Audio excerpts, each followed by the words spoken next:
Hello everyone.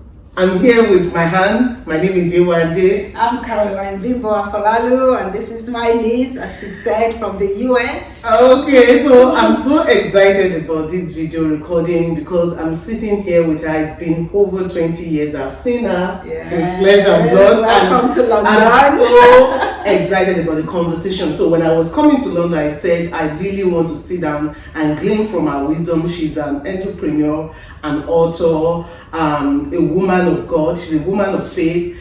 She has her own YouTube channel where she shares prayer nuggets, daily prayer nuggets. And I felt like this is me sitting down at the feet of a mentor to learn from her and glean from her, and I thought I could share some of those lessons with you. So it's good to have you. You're welcome. Just tell us about yourself. Let me start with that. Like, just tell me, who are you? I've said some things that I know about you, but you might be able to tell us more. Okay, like I've told you my name, I'm Bimbo. I'm a married woman and a mom of 3. I'm a Christian and a businesswoman as well. I have prayer nuggets that I do as a give back to the community, sharing gospel messages, wisdom from the Bible, and just simply praying with people. And I run a food manufacturing business based here in the UK. I'm an immigrant from Nigeria, the Gate nation, and I've been around in the UK for the past 30 years. I came in 1992, and it's been challenging, but at the same time, very, very great. I mean, there is a lot that we could pitch on, like when it comes to this conversation. We will start from the entrepreneur angle, the immigrant angle, being a woman of God angle. But I just want to start with that aspect of you starting a business as an immigrant. Okay. How was that for you? How did you even come about what business to start with? Well, I've said it all. I'm a Christian, so most of the things I do is faith inspired. So I graduated Nigeria. I did English language in University of Ibadan. Graduated in 1990. Got married at 25.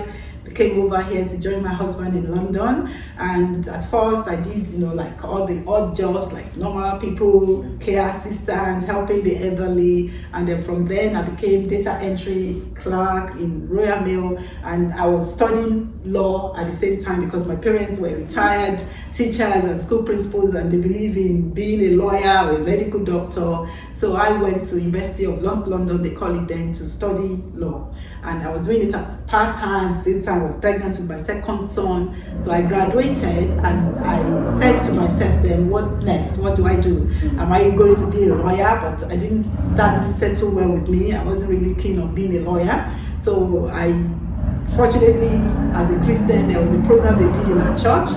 And that program, they were saying, say something specific to God. It was called Divine Encounter.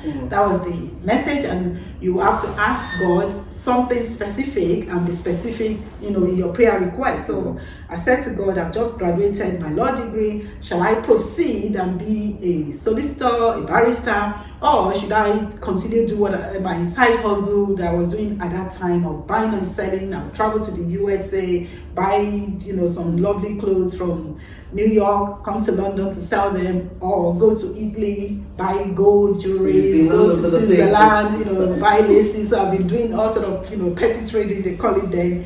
And I was thinking, should I just establish that as a proper accessory company and begin to trade?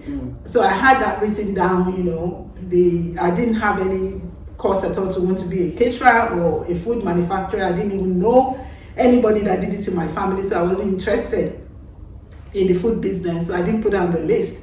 And my husband said to me, oh, you're very intelligent, networking, computing was great, so you go for that. So I added that to the list. So I had 3 things, but I didn't hear back in that prayer. Had, the fashion accessory business, the computing business, and what's the third one again? Law. Okay, so 3 things on the prayer list. So which of the careers should I pursue was a big question between me and God. And I didn't hear anything, so I prayed. I was going to say you heard God's not that day. Caroline. Nothing happened. So I went home. Hopefully the following day I was doing my morning, prayer devotion time, and I was reading my Bible, and I came across that scripture in the book of Acts chapter 3. Silver and gold I have none, where Peter and John, they were going into the temple, there was a man at the beautiful gate. Yes, you got it. And that was what came to me. So I knew that was something God was trying to, say to me, but I didn't understand what it meant. So I left it as that, and I went to drop my son off at school. There was a Caribbean lady that was a friend. He also came to drop her son, and she was saying, "Oh, Caroline, we see you all the time now.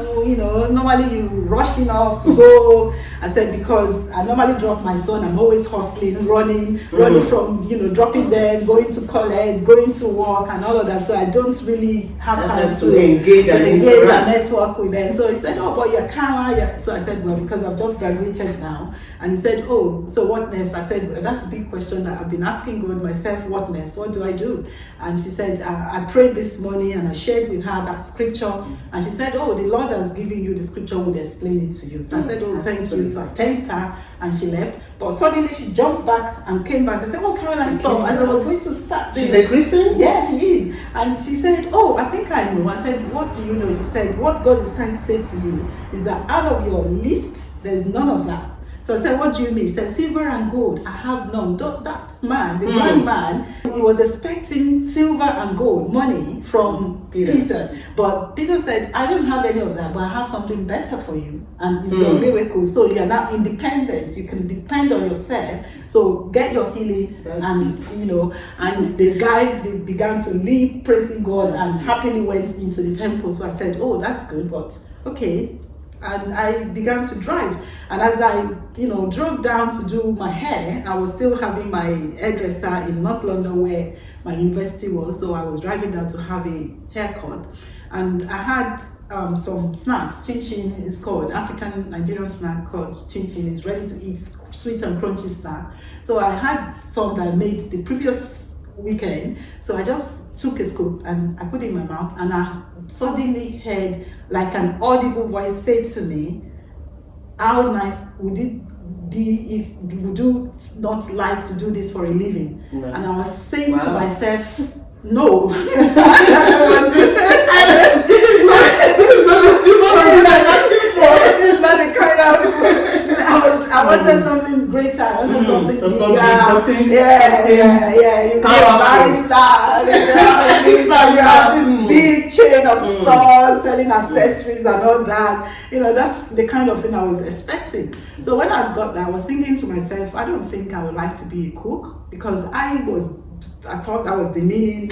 A lawyer. Why would I want to be a cook? But that was how I was looking at it. And I got home. My husband was still working then at Travel. So when he came back from work, I said to him, "This is what I believe God spoke to my heart." So you shared it with your partner? Yes, I did. And he said, "Oh," he was laughing too, because usually I'm the one laughing at him now. It's the other way around. I have things more painful, right?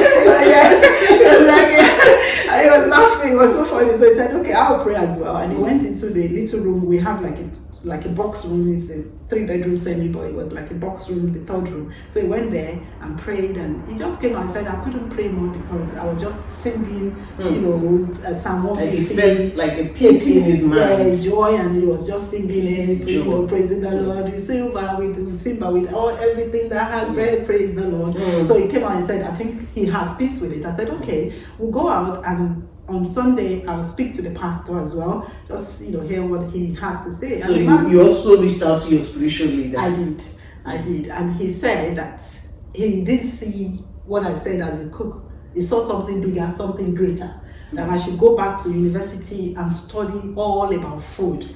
Wow. So I was like, "You just gave up." I have to go back again. So I said, "Okay." So I listened. I obeyed. Listen, because that would have been very challenging for me to go back to school after just coming out of school. I know. So I even considered going back to Nigeria to do it, because I was thinking, if I'm going to learn African food, I might as well go to Nigeria. But a friend, a Ghanaian lady, said to me, "You have, 2 little children. Why would you go and leave them and waste time? Just go to English school, learn about the English craft, and then use your intelligence to modify things and make it into the African recipes. So I said, oh, that's a great idea. So divine helpers kept coming to help with good ideas that I wasn't thinking about. When you figured out what God wanted you to do, then helpers came around. Yes.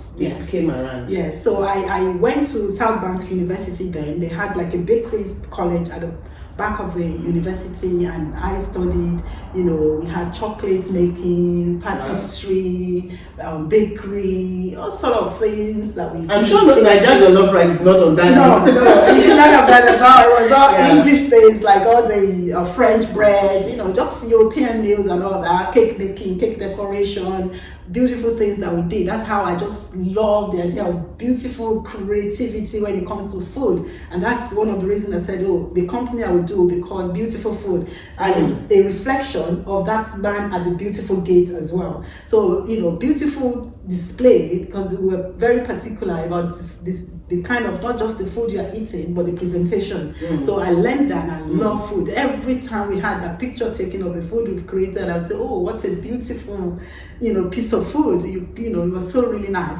So I came up with that name, Beautiful Foods, and that's how that. I mean, when you came out with that, because I know Beautiful Foods is the name of the brand of your food company. When you came out with the name, did it all come together? Was it just about the food that spoke to you, or the Bible verse that's coming from that act? Yeah. Or did it all just come together? And at what point did it all come together that, okay, this is the name I'm going to go with, this is the brand that this is what we'll settle with? It was probably when I was doing the 2 years diploma course, I was looking at all the creativity we were doing. So I saw that beauty, and I knew that I love, every time I'm, taking pictures, oh, beautiful food. And then it just resonated with the scripture as well, the man at Beautiful Food. So we ended up not just using that scripture as a name for just Beautiful Foods Limited. My husband also stepped out to use that name again for his company, because when we started the Beautiful Food, I said to my partner, the accountant, that I want to give my employees, the first time we were able to, because I was doing everything myself, cleaning, the cooking. It was like one man business, and he was still working before he came to join in the business. And I said I wanted the first employee to have proper pay slip, to have it done properly, legally, register with the HMRC, do it the right way. The right way. So we got that software, and that software was able to do about more companies than we had. So the accountant said, oh, I have a lot of companies that I don't want to do payroll for. Why don't you take it up and start to do it with your software? So that's how we started Gate Payroll. So my husband said, okay, beautiful, the man at the beautiful gate, you have taken Beautiful Food, I will take Gate Payroll. So we have two businesses for this little scripture. I mean, the way you were saying it looks like when God gave you that word, it was like a big picture. Yes. There were not so much details, but when when you stepped out and you took action and you obeyed that God instruction and you were willing to pursue it, because going to school it's hard, but just like Noah did, God gave him an instruction and you were willing to step out and start taking action towards that instruction. The rest of the details, how to go about the branding, what to go with the name, the product, and even the gateway payroll business that Uncle runs comes in. I mean, the way God does his things, being able to accept that big picture, it's very, very key. But there are some painful parts of accepting that big picture, which I know you will be willing to share with us. Like when you started, how was it for you? Do you mean the going to college or starting the when you now started the business? When I started the business, was it easy? Like you started making sales, day one, all the London stores start buying your product. How was it at the beginning? Well, at the beginning, some friends were saying to me, why don't you start from home, start small? I said, no, that's not the picture God gave to me. So we started with a factory. So how did we source the money? We had a mortgage at that time with Bank of Scotland, and that mortgage came with a checkbook. No question asked, up to 50 grand. You can sign the check. So we drew out £40,000 from that property and we used it to set up. So we had proper machineries, packaging machine, so everything was ready from day one. But there was no money to employ. So I was the one doing it, and eventually my husband, joined, and we were two. And later on, towards the end of the year, we were able to employ 2 people, and that's how we started. So it was hard because I was having to do the cleaning, I was having to, do the cooking, and I was having to take the phone call at the same time. Wow. And my children were very little. Exactly, because when I received that message to start out this food business, I got pregnant with my daughter. She's now 23, and at that time I had to give her, to a childminder, an English woman, very beautiful, lovely woman. She helped me from like 3 weeks old. So at about 4 p.m., in fact not 4 because school normally closes around 3:30. So at 3 o'clock, I will pick the car, rush down to pick up my 2 sons from primary school, then rush down to collect my daughter from the childminder, go home, and then get ready, for dinner and all that. So it was hard running the business, managing the home, and just looking after little children at the same time. So I would say to them, at that time I wasn't even able to breastfeed much because I had to, give her up to the childminder, to the daily lady that helped me out. So we're on the finances side as well. It was very difficult. There are days that we have to be counting coins to make sure that we are able to pay mortgage, pay rent, pay this and pay that. We had customers gradually coming in because try and error. Like I told you, I went to school in England. They taught us about maybe Cornish pastry. I was going to prepare Nigerian meat pie. So Cornish pastry and Nigerian meat pie, type of man. So the first one I did was foil and pie. I remember the man that ate it was a friend's husband, and I gave it to him. I was looking at him, it was breaking. He was like carefully holding the pastry together with his hand and eating it. It was so interesting. So I had a lot of disaster in the kitchen learning the recipes. So eventually, with time, time normally help you experience, you get all your skill. So I had the knowledge, and now that knowledge was now to be, moved from one kind of culture to another culture. It came with the beauty part of it, with the good presentation, with the hygiene knowledge, with all the, the perfection of the English people, and I had to now marry that with the culture that I'm coming from, with Nigerian food, how we wanted too oily, not too oily, trying to balance, not too sugary, having like a marriage of perfect and something that you can replicate every time when you want to do it, and even pass it to somebody who is interested in Tabitha food recipe. Yes. You've touched on a couple of things there, and let me start with the faith to step out, because drawing like 50 grand and putting it towards a business is huge for some people. Like for some people, they already saved up all the money and they are just looking for the idea. So once the idea comes, they are able to pursue it. But for some of us, we're still struggling. Like, how did that faith come? That for you to draw, to be able to like take that giant step to put in money. This is something that you have an idea. I mean, when God speaks to me, I feel like, okay, this is an idea that I'm thinking. That's the way I want to think about it. How did you get that courage to step out? The courage comes with God. Once you know of assuredly that you have heard from God, and how do you know? Your spirit, it confirms in your spirit that this is not you. Why would I want to go and be a cook? It's not what I would have done. It's not what I would have, in my own mind, in my own intellect, create. So I knew that was a divine knowledge, that a divine wisdom, and therefore the one who has given me that wisdom, it will be there to help me out. So I was trusting in God's help. And that's what I got, because when we even got the place that we use, we had to start from scratch. It was just like an ordinary industrial warehouse that we had to put in. I had to call the gas. There was no gas. Set up in the place and there was no gas. There was no 3-phase, because there are certain things that you have to have in United Kingdom for you to have a certified place where you can produce food on a large scale. So there was a lot of things, and everything was working out. If some people will say, to have gas connection into your property will take 2 weeks, ours will take 5 days. So everything was being speeded up, and I was looking for a place. I didn't know where. So which location? They always say location. And I just picked up a newspaper, opened it up, and I saw this company, GLA.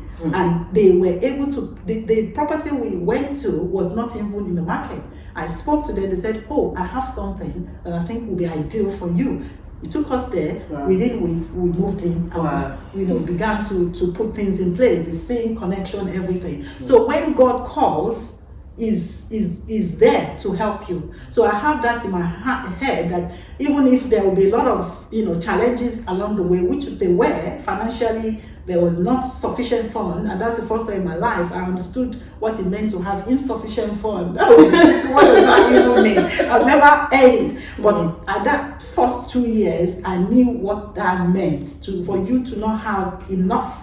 I knew it, but eventually, gradually, things began to settle down, and people, began to favor what we did. I had a lot of pains. I had a lot of people, who were envious of what we were doing because they thought they should have thought of it first and should have been the one doing it. But I didn't pay attention to those people because my business is not with them. It's with what God has given to me, my purpose. So I focused on that. And I began to just pour all my energy, and God gave me so much stamina, so much strength, and that's one of the gifts that God has for me, that you have this energy, use it. So in the early mornings, I'm out there, doing it 24/7 on my feet, working so hard, managing the business, the computer side, the physical side, the cooking side, everything. So, God helps, and because you see that all the things are working out for your good, you know that there's a power behind you. So it's that power that gives us the courage to do what we do.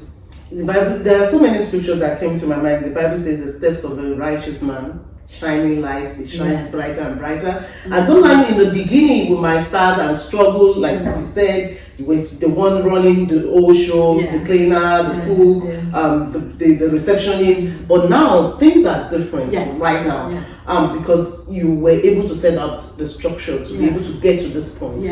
Look, like I know your law degree may have helped some way to get here. So tell us, how was it with getting like those requirements set up for your business in the UK? With food business in the UK, like I went to that University of South London, and we had a lot of all the training that we needed on the food safety section of things.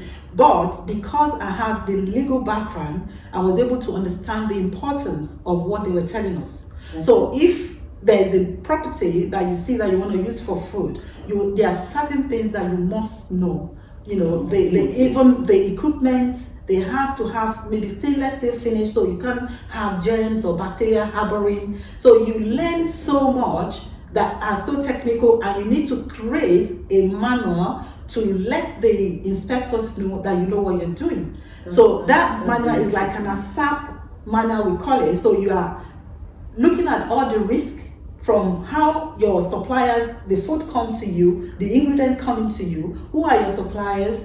Have you vetted them? Are they clean? Are they hygienic? How is their food? Because what you bring in, garbage out. You capture that, the incoming, and then the processing.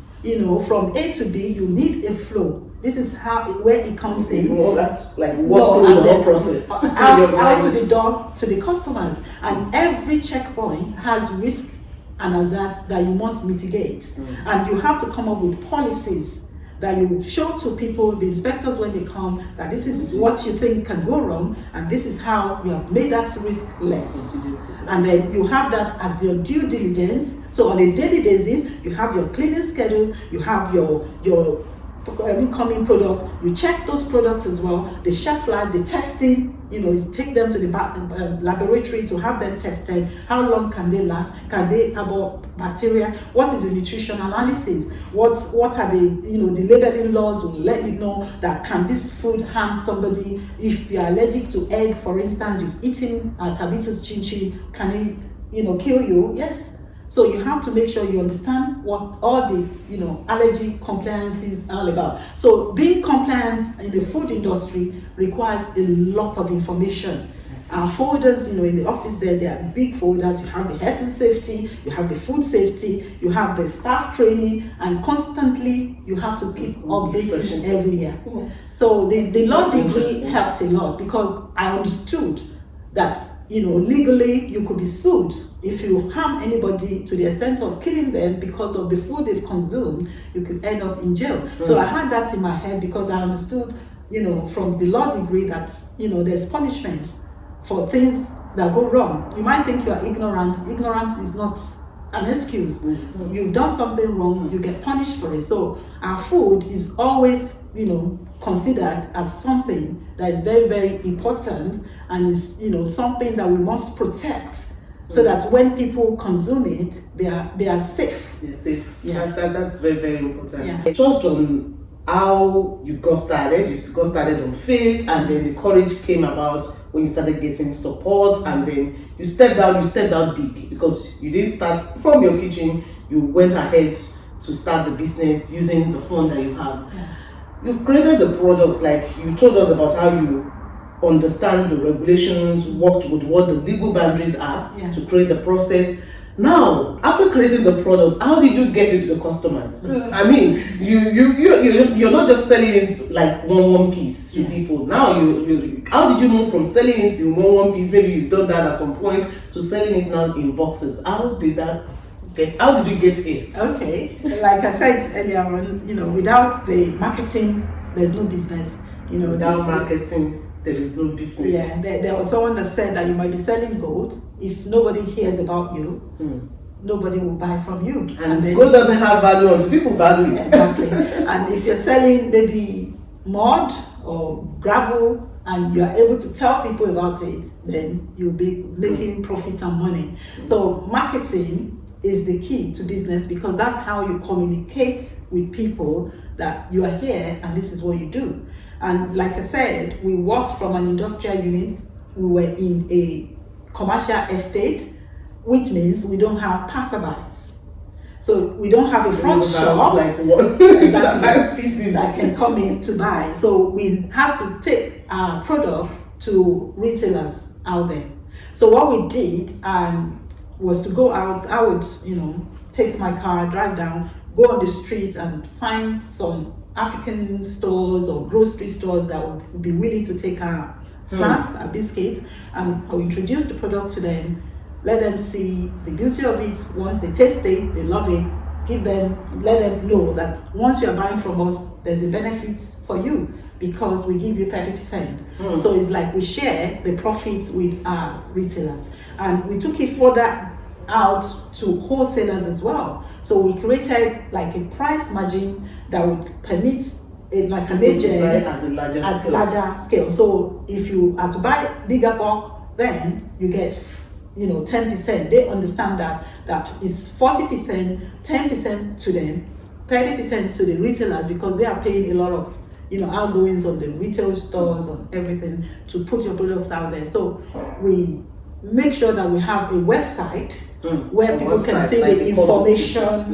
People can find you online. Yes. So we also started, putting things in directories. You have things like in Britain here, we have yellow pages, you have online directories, and so we did leafleting. So all sort of marketing strategies. You have the product, you have the. And this was at the beginning, everything was on brand, like websites, these leaflets, going out there to talking to people. I mean, those are multiple channels of marketing already. Yes, because with the business, you have to get those 4 things ready before you can have business. You have the P, the product, the price, the promotion, and the place. So the place is how people can get it. So you told the price, this is how much you want it sold, and is a price that is acceptable to both you and your customers. Because if I'm saying I want to sell something, at a price that my customers are not willing to buy, then I don't have a business. So, and if my customers are saying they want to, pay something that will allow me to have profit, then I have a business. So that's my P for price. And then you have the promotion to tell people about it, invite them, let them see what you're doing. Communicating is telling. It's like you're an evangelist telling others that, see, I have this product and I think it will be good to you. So you tell them the benefits, not just that, come and buy. What are we buying? You need to express what are the benefits of your product. What will it do for me? How people you like to have something that benefits you, and same with every human being. So you've packaged not just the product, but the benefits. Maybe if it's sweet, if it's food, is it crunchy, is it healthy, what does it do? And then you communicate that and you promote it to let people know about it. And then you have the place as well, which is the distribution like us. We don't have a physical location where customers can walk in to have connections or retail or buy. So we have the website, like an online store. You could go on the online and buy. So that's like a place, that's the distribution channel that we do. So you have all those pieces in place. The product must be nice, must be something that benefits people, something that people have value. So you have added some value, and then you are now letting others know. And once people place and like an order on the website, they are sure that somebody is going to get back to them, somebody is going to deliver their good. There's integrity in place. Like when you pay, you're not just paying me and I'm saying, oh, I'm out of changing. No, there is a product that is waiting for your delivery, and we can ship it out to you as soon as you need it, which is like a business structure that will continue to enhance the minorities. Like for me, I live in the United States, so those are the things I see missing in some of our businesses. Like sometimes you order this product and nobody gets to you, and even when you want to ask questions around the product, nobody is answering the question. Like what role did your values play in the design of your business structure? Okay, I know with if you profess to be a child of God, you have to do things with integrity. You have to walk upright. You have to make sure, none of us can be perfect, don't get me right, because we are practicing Christians. In business, there will be, little here and there that you have played that all of us probably, would have probably done. But like having tools in place that that these tools will help you do the best for your customers. For instance, there are laws that guide weight. So if you are putting out there something that is quantified in kilogram, for instance, you say, I'm giving you 1 kilogram of Tabithas biscuits, for instance, and then somebody weighs that and they find that it's 800. The law can punish you because randomly you have inspectors that pick up products. So with us, we have the policy in place where we check weight. So there's a check weight that we do randomly. Because like I said, you cannot be perfect. You can try your best. As part of quality control. Quality control. So you can try your best, but the machine could have been, maybe not calibrated correctly and something goes wrong. So from time to time, you have a record where you can pull up, maybe you produce 1,000 products, draw out 3, and just check weight and make sure that you're within the acceptable range. So we have check and balances, and these are the tools that we use to help us to maintain the integrity and the quality of the business. For instance, when we have the online shop, you can have your credit card protected. We don't say because you pay through PayPal. So whatever it is routed through us. We don't have anything to do with your payment details. And if you have ordered, you get instant email because we have used a website that has all the tools that can do that behind the scene without us having to get involved. So it's automated. So when you have automation in place, it helps you to do right. So those tools are what we do. And you have the DHL. We use reputable suppliers, we collaborate with people who we know are very, very good in what they do. So when we do delivery, we use people like DHL. Next day, whatever you order goes straight to your door. I remember a guy saying to us that this is the first time he has seen anyone do it. Like he ordered the chin-chin and the following day it was right at his door. Wow. So those are the things. Wow. It costs the money. I'm going to drop the website maybe in the chat. And you're also like, sorry for interrupting you. Yes, like you said something about like the guy that's ordered and confirmed that, and there was also another story about somebody who put your products like on a store shelf that gave you like a major break. You shared that on a personal level with me, and I felt like that's a powerful story that I would want you to share. Like, I know the favor of God brings us in front of people, but if we don't have a quality product, then people will not. They want to help, but they can't. But they can't. Yes, you've not empowered them to help you. I can't remember the one that you said. Like the the person that took the products to like the shelf that gave you the major break? Okay, like this was an agent that we had, like an wholesaler that loved what we were doing and presented it alongside his product to the supermarket. The first one he did was Tesco's, one of the largest supermarkets in England. Then later on he took it into Sainsbury's. So we had that agent that behind it didn't even consult us. We just called us and told us that's what he was doing. And people still do that. Your uncle was telling me, when we were speaking yesterday, that he went to a store and then he wanted to buy chin-chin and they didn't have a chin-chin and he was fighting them. And he said, where is Tabitha? Where is Tabitha's chin-chin here? And he said and he spent a lot of money there. So the man was obliged to want to stop. So the man was so feeling so bad that they quickly went online researching Beautifulfoods Tabitha's brand.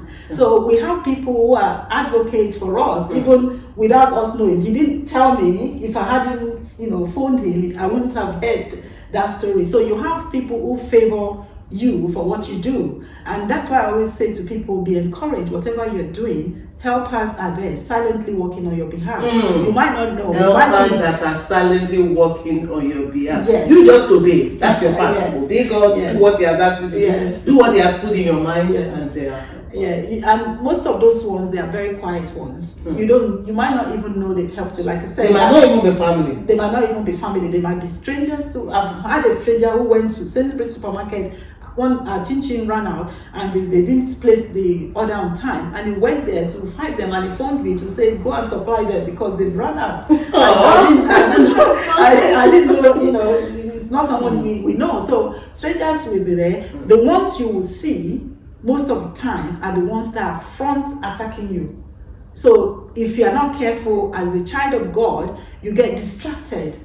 The good ones, you are, that's why we have to be having like a thankful, a grateful attitude. Whenever you have people coming to attack you, the envious ones, the ones that are pulling you down, it's not because they don't like you, it's because they are afraid of what God is doing and what you are becoming. And it's showing them their own failures as well, especially if there are people who have thought of those ideas but before, they never follow through. So they are the ones that make a lot of noise. So you have to sieve out their noise and say, be still and let God be God in the situation, whatever ministry, whatever assignment, whatever purpose God placed you.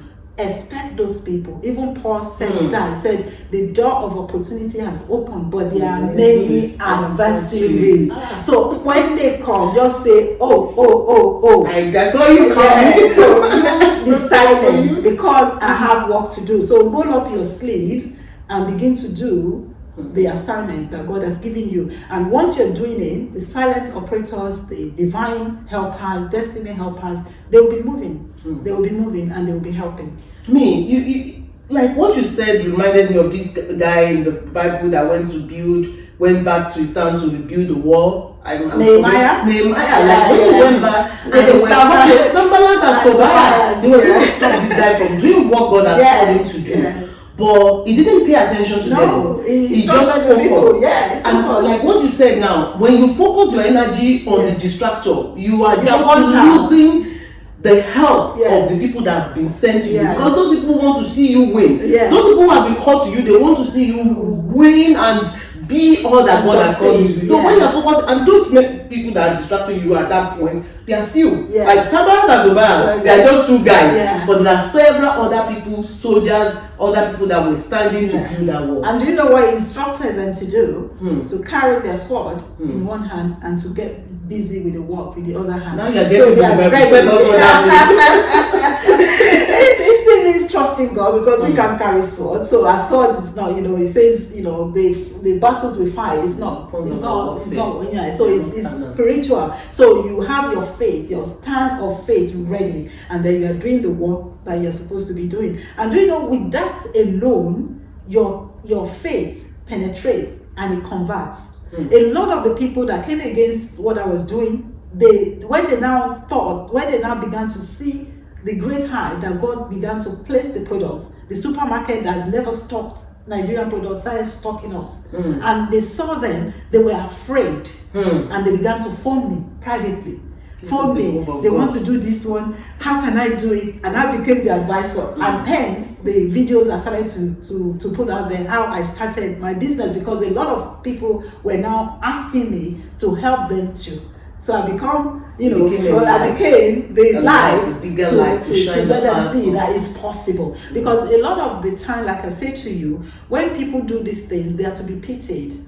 They are afraid of the enemy. They are afraid of people. They are intimidated about their own destiny. So things that they are supposed to be doing, they don't do it because they don't have the faith to step out. But when they see you have overcome, they see your victory, it encourages them. So the ones that put you down the most are the ones that you eventually help the most.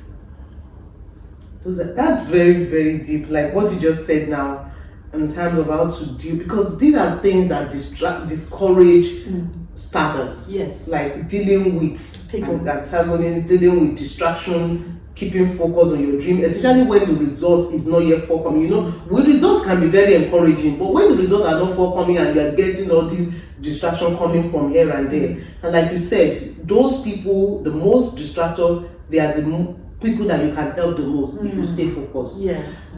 You've mentioned something about what you do on your YouTube channel, where you share lessons on business. You also have books, and we're going to have a different conversation on how to write books. But you have books around business. I just want you to speak to like a woman or a man who is thinking, what's my business idea? Where do I start? Where do I get the help? Can you just speak to that person now? Okay, so are you asking from the in terms of practical aspects? Yeah, because with me, I'm a practical Christian. I believe in prayer, and I believe, like James, prayer with faith without works is nothing. So what I would say is that bring in your faith, use it to find out your purpose. Once you discover what you ought to be doing, then pursue it. It's as simple as begin to do physical, practical things, take steps, create goals that will get you to accomplish what God has asked you to do. In mine, I believe in training. I believe you have to have education. You have to get a skill that will help you to do what you're supposed to do in an excellent manner. Because whatever you do that God has called you to do, excellence is one of the things that people can see that will make them know that yes, this person is doing something that is different from what human beings normally do. So there's a spirit of excellence that God will use to empower you. So the first thing is to step out. Get rid of your fear. Don't be afraid. Do whatever God has called you to do, and He will be there. He says His hands, He has these everlasting arms. He's not too short to help you. He will come and He will help you. Whatever challenges comes your way, He will be ready to help you overcome. Not that I'm saying challenges will not come. Jesus Christ said that in this world you will suffer tribulations, there will be challenges, but be of good cheer. I have overcome. So even though you're starting a business, you're starting a ministry, maybe God has called you to start a church, God has called you to start a business, go ahead and do it. Don't think about the money, because a lot of people stop just because they don't know how the money will come from. I've never wanted to think of money first. I always say money is under my feet, because whatever I need to get done, money will come. How it will come, I wouldn't know, but when I need it, it normally comes. The first property we bought, we were self-employed, my husband and I was a data entry clerk at Royal Mail, making little. My husband was doing, taxi work, and we needed to move from the property where we are. And we didn't know how to do it because our salary was not enough. I was doing the hustle, and I had a lot of capital in place. So we found the property. The estate agent that helped us introduced us to a broker, and that broker said there's something called non-status. I've never heard of it before. So non-status just means you sign that you are able to pay this loan back, and they give you the mortgage. And within 5 weeks, everything was sorted. We moved into our property. So I didn't know how we would have been able to get a mortgage, but I stepped out to visit that estate agent, and through the help of that estate agent, because he also had knowledge, she had connection, and we were able to move in. So don't worry about if you have money or not. Step out, go and be doing the necessary things that you think you ought to be doing. If you need to go back to train, go back to the training. Maybe when you're training, somebody will be there that have the capital and can be a business partner with you. Whatever you need, God is able to provide. Look at the life of Abraham. He was told to go and sacrifice his only son, and he said, I don't know what I'm going to do, but he got ready, set out, went, and when he got there, God said to him, don't do that, and he provided a ram, and he's called the place Beautifulfoods. God provides. So God provides, because that's the worry of a lot of people. Where will I get the money? No, don't worry about money. Money would worry about you. Worry about your vision. Worry about getting that vision like nailed down, action, and follow it with action. And once you follow it with action, by the time you start taking that action, like you see, even for our confidence start coming, because you start seeing getting help, and by the time you start seeing the result, you start building your confidence. And like you mentioned a couple of things around having a recipe here, like having that consistent taste, excellence in the business, quality, giving that product that you know you can, you yourself, you're sure about what you're putting out there, that is not going to hurt anybody. Trust. And that once you build trust in yourself, that's also confidence. I mean, you are able to go there and say, this is what I think my product will deliver on, and this is it will deliver every time. I mean, getting to that place took you a lot of work. You've been doing some things around some giving back now, because I know the business has gotten to a point where I won't say you've reached your steady state, because I know every business you have opportunity to grow. In terms of branding, how are you branding your business? You know, this is a social media age. People are talking about branding. What are you doing to continue to promote the business? You've talked on giving back. Maybe that's something you want to speak to. I've recently been using a lot of the social media tools like Facebook, Instagram, TikTok, YouTube channel. We have TikTok. We have Beautifulfoods channel TV that we share recipes, you know, and we use things like books as well. Recently I've released a book on the recipe book, African recipe, and one specifically on chin-chin, all the flavors of our chin-chin, vanilla, the cinnamon, the chocolate, the salt and onion, and the recipes are for you to be able to create from your own home. And if you need to buy quantity that you can't produce from your kitchen, then you know where we are. So it's just introducing to people, you know, the feel of it, so that they can mess up with it in their kitchen and get them, you know, interested more in the culture of Nigeria.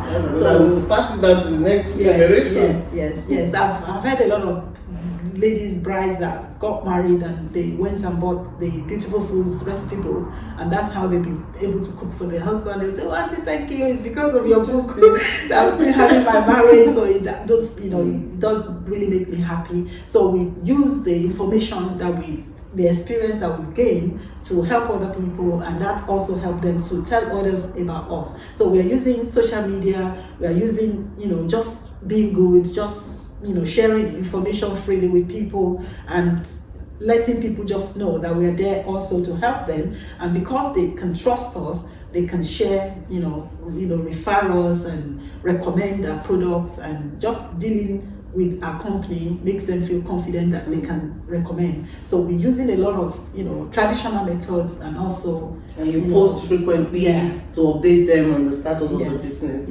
Wow. I mean, before we finish with this recording, I just want to speak to women in business, women in career in general. You know, we have our struggles, we have our own challenges we're dealing with, and sometimes, I mean, we do well with wealth, like women, we handle it well, but sometimes it might be wearing a lot of caps can be very, very stressful sometimes.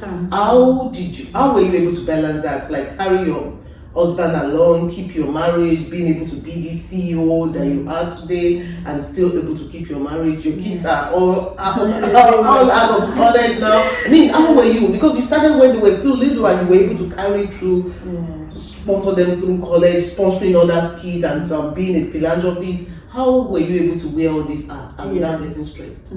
Okay. Like I shared before, I want to listen to people. If you're, like we're setting up here today, I've learned a lot from you, you're younger. So I want to seek counsel. So when I started out in business, there was Christopher Colade was the ambassador to UK and all that. So he had this ministry called Managing Business for Christ. And I joined, and there was some brothers, Mr. Opasonya and Brother Richard, all of them as a group. So we're Christians trying to do the work of God, and they taught me from day one about balance. So you have balance. They said to me, Mr. Bimbo, make sure you have a place for everything and don't make anything chaotic. So you have a place for God, you have a place for your marriage and your family, you have a place for yourself. Usually my mom, God bless her, she will always say to me, Bimbo, Abike, my traditional name, look after your husband, look after your children. Never had anyone taught me, look after yourself. But I learned that there is a balance. So you put God first, yourself second. When you're on the plane, they say to you, take it off. So safety first, your family and your friends. So when it comes to things of God, Sunday, I love to go to church. Regardless of what work I have, I will still want to show up in church.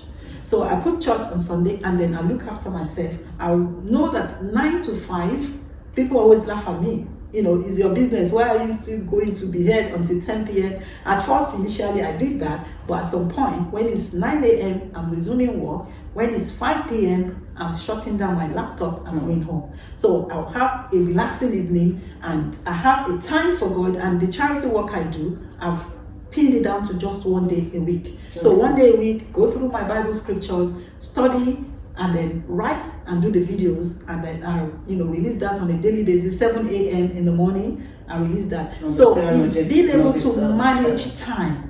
The Bible tells us about the prayer that says, teach us to number our days. So when you apply wisdom to 24 hours of your day, you are not burnt out. I know sometimes things might pull you, you might have other things happen in life because life happens. Someone is falling ill, you are running etiquette from hospital.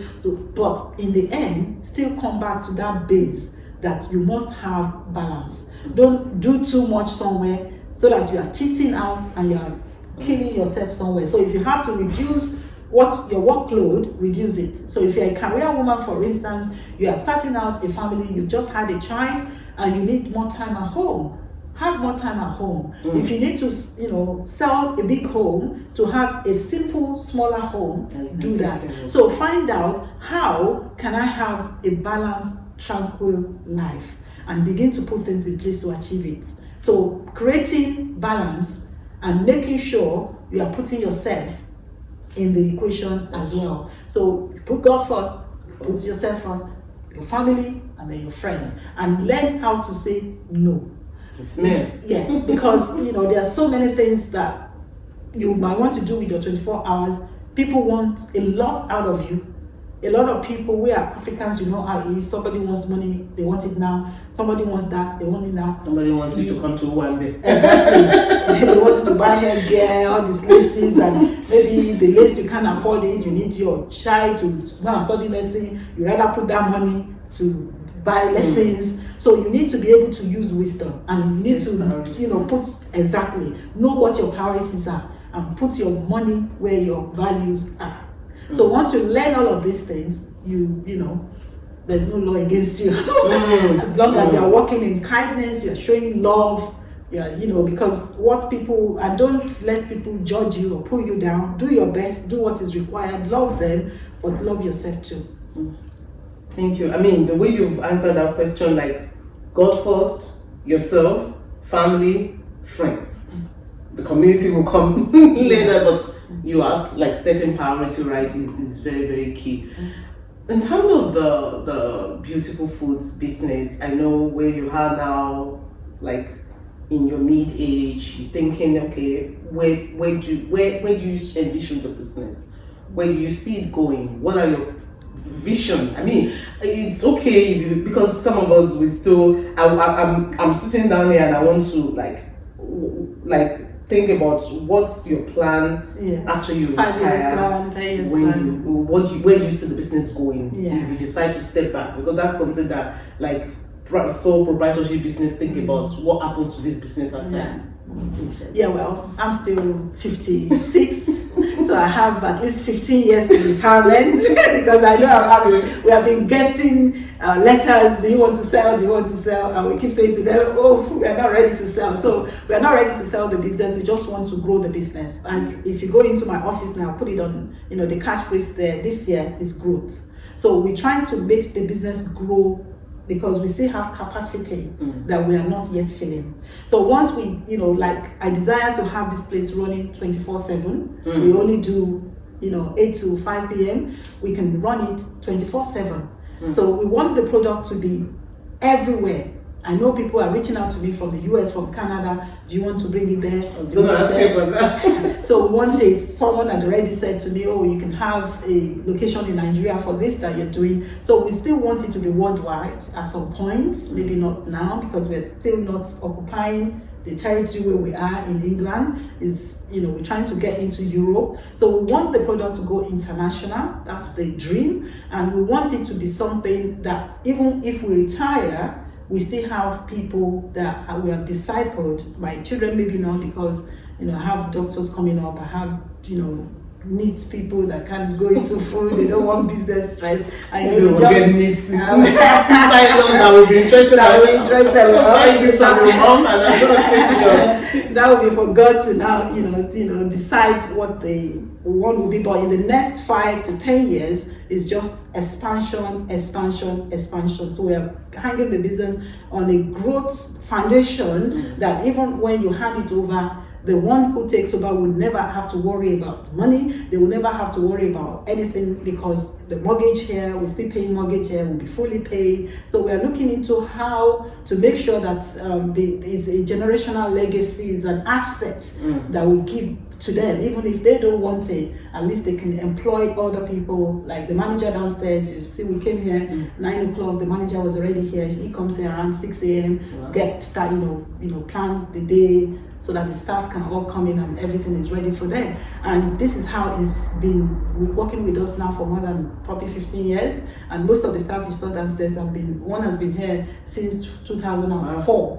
So they've been, with us for several years. So we will know that we can trust them even if we want to retire, because my husband is probably going to be retiring 7 years before I do, because he's like 6 years older. And Britain, retirement is 65 years for him. Mine is going to be 67. So I still have like 13 years too. But within those years, by God's grace, we want to grow the business. We want to make sure that we enlarge our coast. Make sure that TabithasChinChin is worldwide and is one of the trusted or the most trusted one that people can say, if you want to eat Nigerian chin-chin, buy Tabithas. So a couple of questions, sorry, like so many questions came to my mind when you're talking about growth. There's the capacity to grow and talking about worldwide. Like somebody's watching from US now, I'm thinking, can I order Tabitha? Can I have a franchise? Can I get a franchise? Yes, are you thinking about franchising? Yes. If somebody is not even thinking about franchising and they're thinking about their stomach, can I buy it on Amazon? It's on Amazon, it's available on Amazon, but not international sales. Okay. Because, it takes the shipping cost and all the checks is a lot. So we just, have the delivery basically in the UK. So you can have it to Ireland, you can have it to Wales, you can have it to Scotland and England, not Europe or the US or the rest of the world. But the franchise can go to the US. Yes. Since you have the recipe to share already. Yes. And by the way, she has a YouTube channel where she shares all the recipes. She has a book on Amazon where you can buy. And if you are interested in a franchise, she has the capacity She's the brave one. She's the brave one. She's the rep. I'll point you the rep. I just got a new job here. But I'm happy to take it because sometimes you said something, and in closing, you said something about some grace to run in the family. Yes. When you said that during some of our conversation, I thought to myself, this morning when we're getting ready, we're almost going to be picking each other's makeup because we thought we almost look like our makeup kits looked very similar. You've said a lot of things during this conversation, and I've learned quite a few, not even a few. I have many questions on my mind, and I was thinking to myself, like, if you were to talk to your younger self around the vision, where you see the business going in the next 5 years, you've mentioned something about franchise and about capacity. Leave us with the word, like, leave us with something that you want me to take out. Like, there are so many things I could touch on, but I felt like maybe you could leave us with something, like, in terms of finding your vision, pursuing it, and making sure you don't lose yourself in the process. Okay. The most important thing is to know God. I can't say that's enough for anyone. I don't know how people can do life without God. So know God, then know yourself. And know yourself in God. Because we all have a will. The way God created human beings, He gave us free will. So we have a will. So you have a will. And there's a will of God as well. So God has a will. A will individually for you, a will for me as well, for each and individual one out there. God has a will for you. He loves you. He has a plan. And so He said, before I formed you I was formed in my mother's womb, I knew you, and He created you for a great purpose. So God has a purpose for you because He loves you, and is able to take you to His expected end, because He said He is God. He can work things out. It's like you have a movie. The director of that movie, he knows that the movie is creating, it starts from the end. So He understands. So God, who created all of us, understands all of us better than we do. And that's why He says that, eyes have not seen, neither has it entered into the imagination of men, even yourself, what God has in store for you. So my younger self would not have seen me in a big office with a bakery, a factory, walking downstairs. If they have told me you could do that in Britain. I remember a woman said to me that he's never seen anyone have a driver in the United Kingdom. You have a van and you have a driver. He was baffled by that. Would I have thought that as well? No. So God has big expectations, and He can make that happen. And the thing that happens to all of us, we go through this place like a place of a confusion where we don't know what to do. If you have a look at the book I wrote on how to start business, and I put at the back that the question that most people ask is, what can I do? So it's not that people want to be lazy. It's not that people want to be jobless sometimes. I'm not saying those people don't exist, but a lot of human beings, we are good people. We want to do something, but we don't know what to do. So once you know God, and you know that He loves you, He has a purpose already for you. Even though it's hidden from you, you can't see, because none of us can see tomorrow. That's why some people visit prophets to tell them what tomorrow will be. But can I say to people like that, trust God. The Bible says the just shall live by faith. So you engage your faith and go to this God that, tell me, what shall I do? So that question that you keep saying to yourself, what can I do, what can I do, asking people, turn it to heaven. Lift up your face to heaven and say, what can I do? Like I did. I asked the question, what can I do? I had three things, because limited in my own understanding, those were the things I knew. And God gave me something completely different, according to that lady, from what I was expecting. So your expectation, the Bible says the expectation of the righteous will not be cut off. Your expectation will not be cut off, but you need to hang it on God. I was saying this to my daughter recently. The junior doctor years are coming up just this month, July, and she was expecting God to put her at home with us, to post her to London hospitals, and they put her in East England. And she started to cry. I said, why? She said, because they pay her just 2,000 and the rent will be 1,500 and this and that and that. And I said, God ordered the steps of the righteous, like you correctly said earlier on. Trust God. Trust Him. So whatever He sends you to do, whatever He asks you to do, like Mary said to those people at the marriage, whatever Jesus says to you, just do it.